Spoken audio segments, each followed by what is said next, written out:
bakkoota muraasatti malee bakkoota hedduutti mul'ataa hin jiru. I have observed some of our oldest community organizations, Seattle, Atlanta, Toronto, they are recovering. I'm witnessing some weaknesses. Obviously, hedduun keessan you have been here 20 years, 30 years.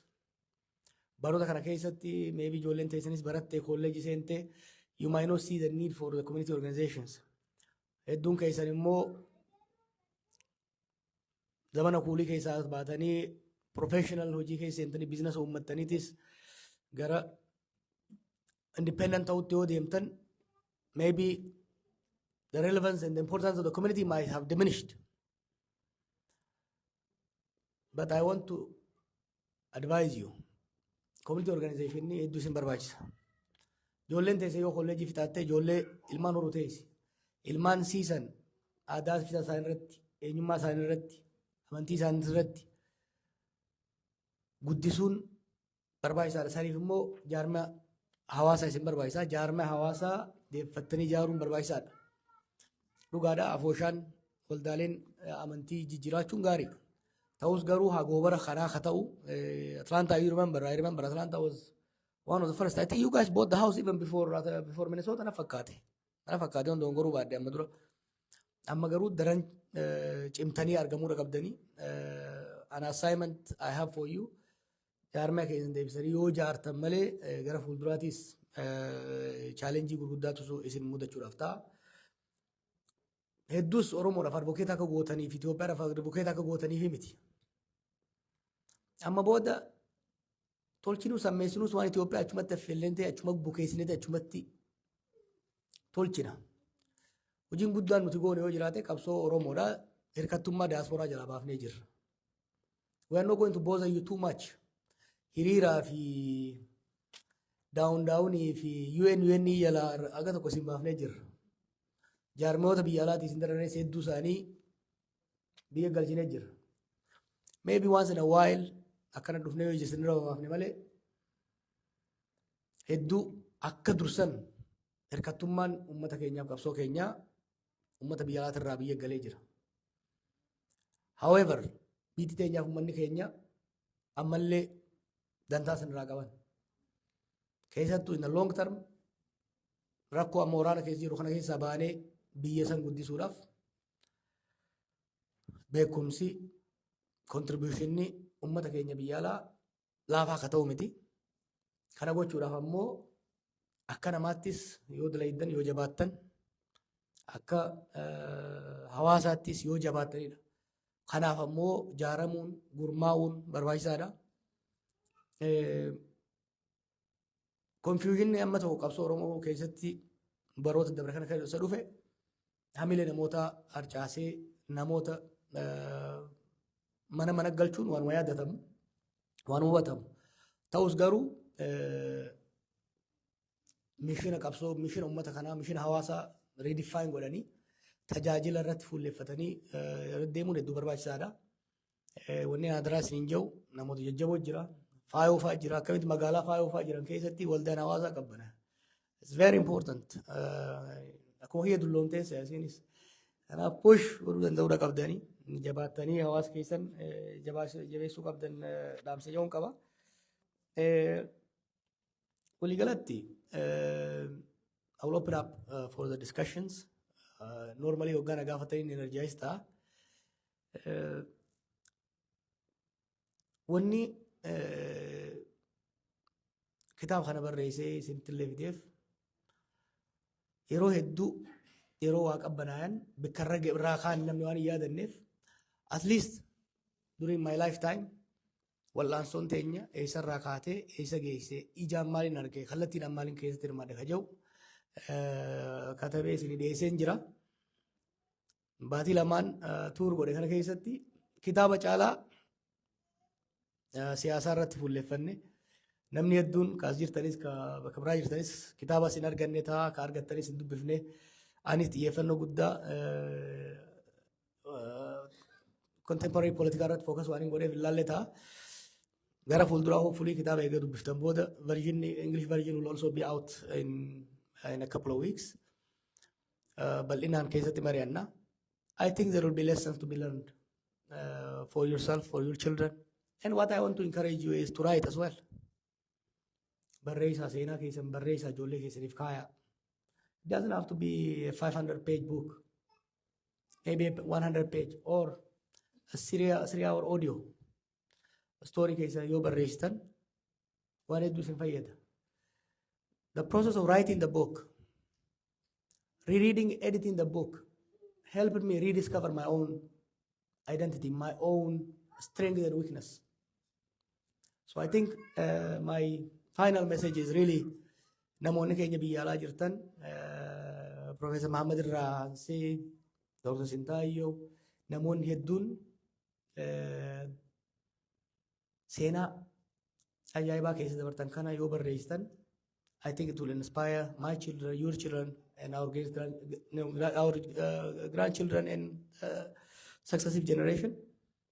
Hopefully, reading my small contribution will encourage, will empower people.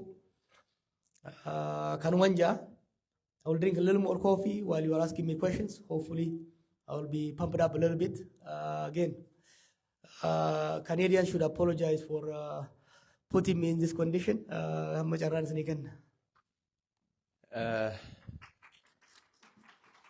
Aye, wangonu. Sarara kanarraa nama lama fudhannee yoo danda'ame dubartii tokkoof dhiira tokko goonee gaafii gaggabaabdu to the point gara gaafii qofatti yaada dhumbaa isin misbaahaasii qabnaa nama tokko argaa jira nan bira dubartii achi jirtu isittiin deebi'a isaan lamaan haa gaafatanii gara carraa isaan lamaanii kenne as dhuftanii because maayikiin waraabuudhaaf naan tolu iyyuu as baatanii as dhuftanii akka wanni gootan asitti irra tolu maayikiidhaaf haa toluuf like sagaleen baalaansi naan ta'u.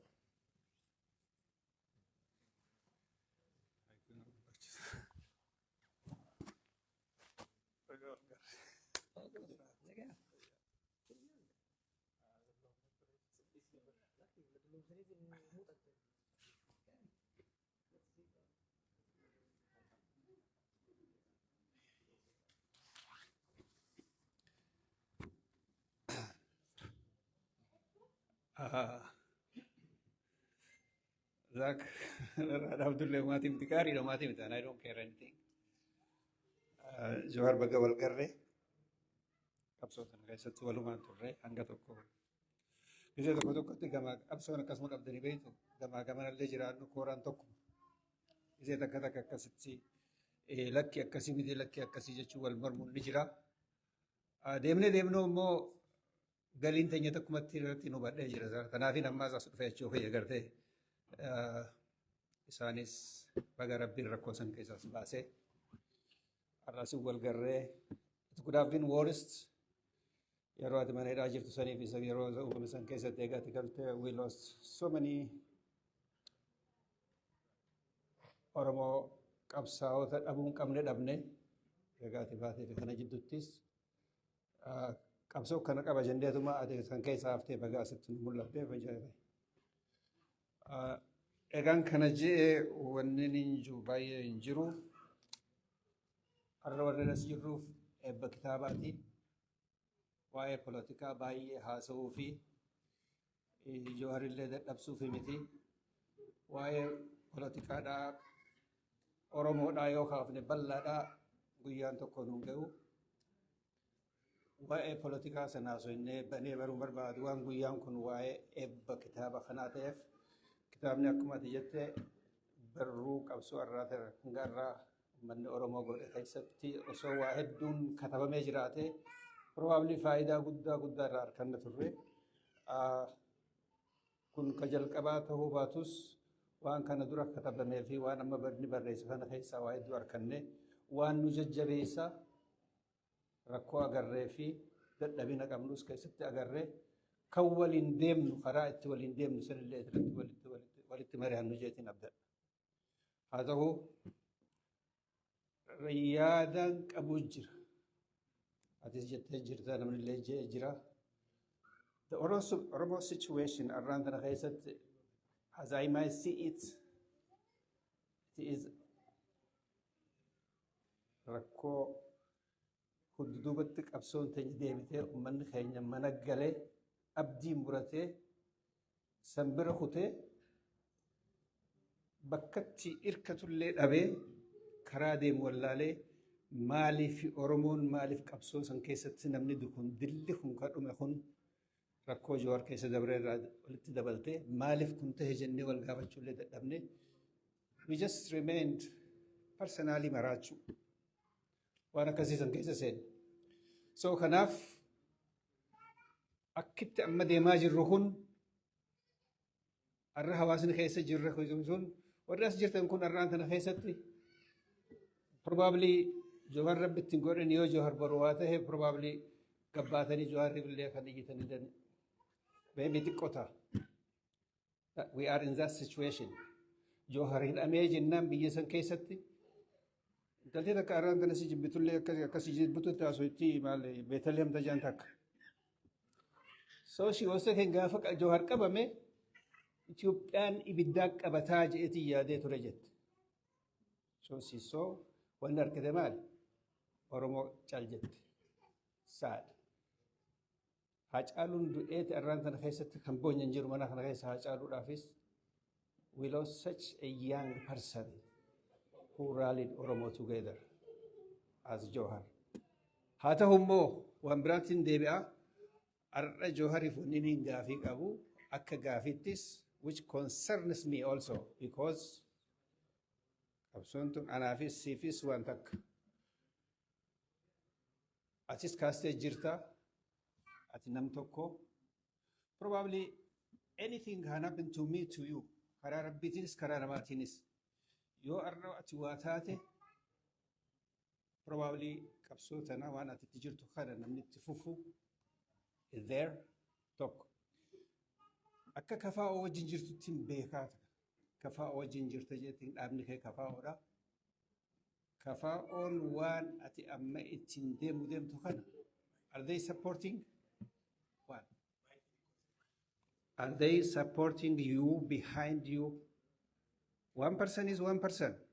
Abdadda beeka. Jaarmatti amana Jawaariisi anis jaarmatti namana.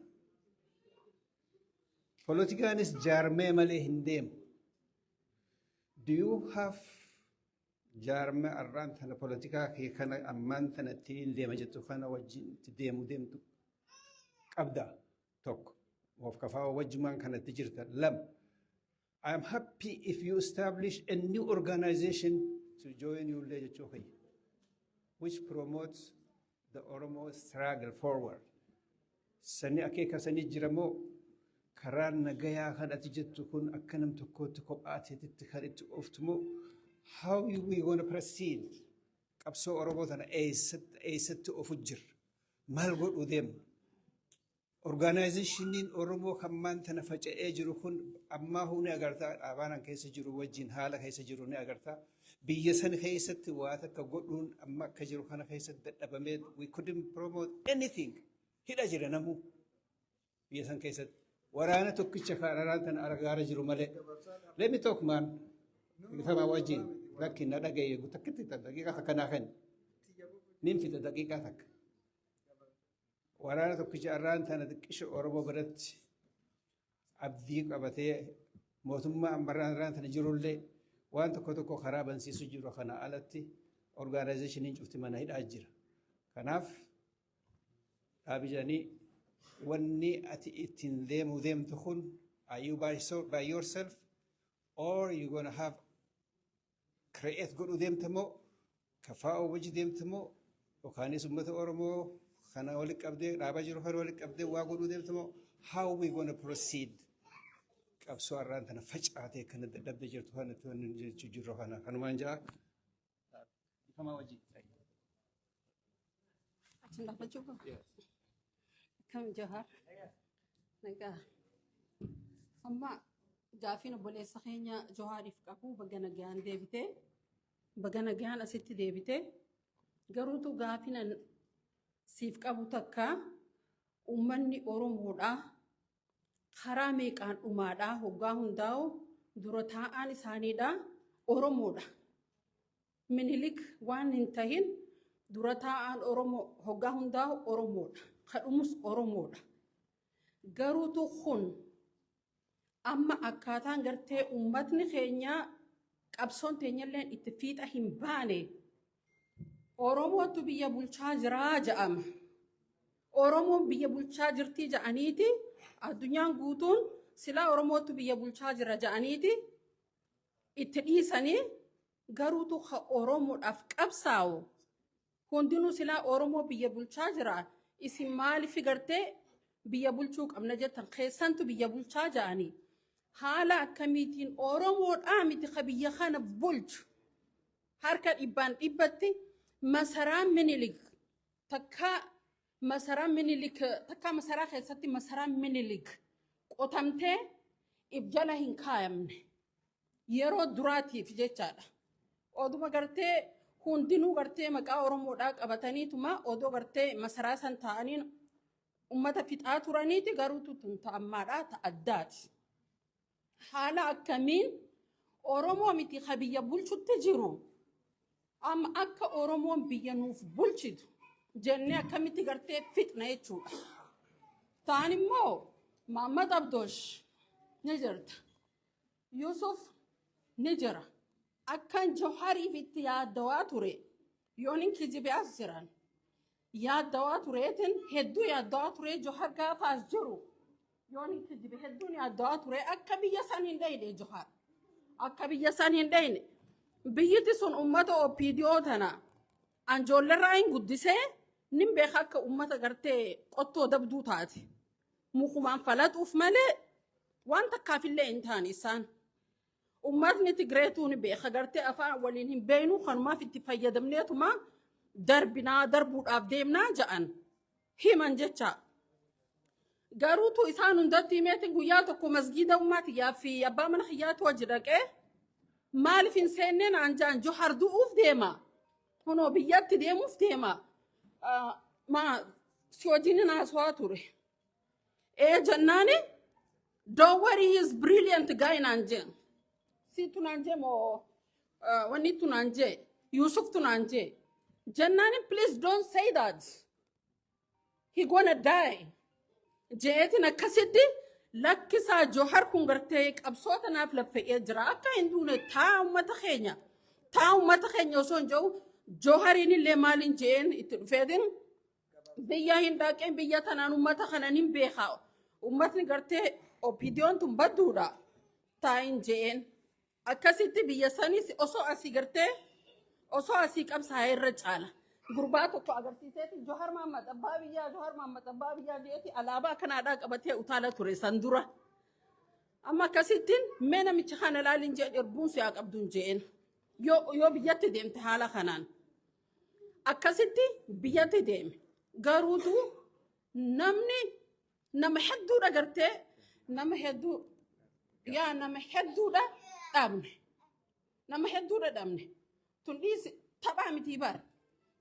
Waraana tokko leenjisanii dhabu jechuun anna biratti taphaa miti. Ummatni Oromoodhaa basma amjee ijaaniiti qalan jecha. Way amaarri onnee qabateeti.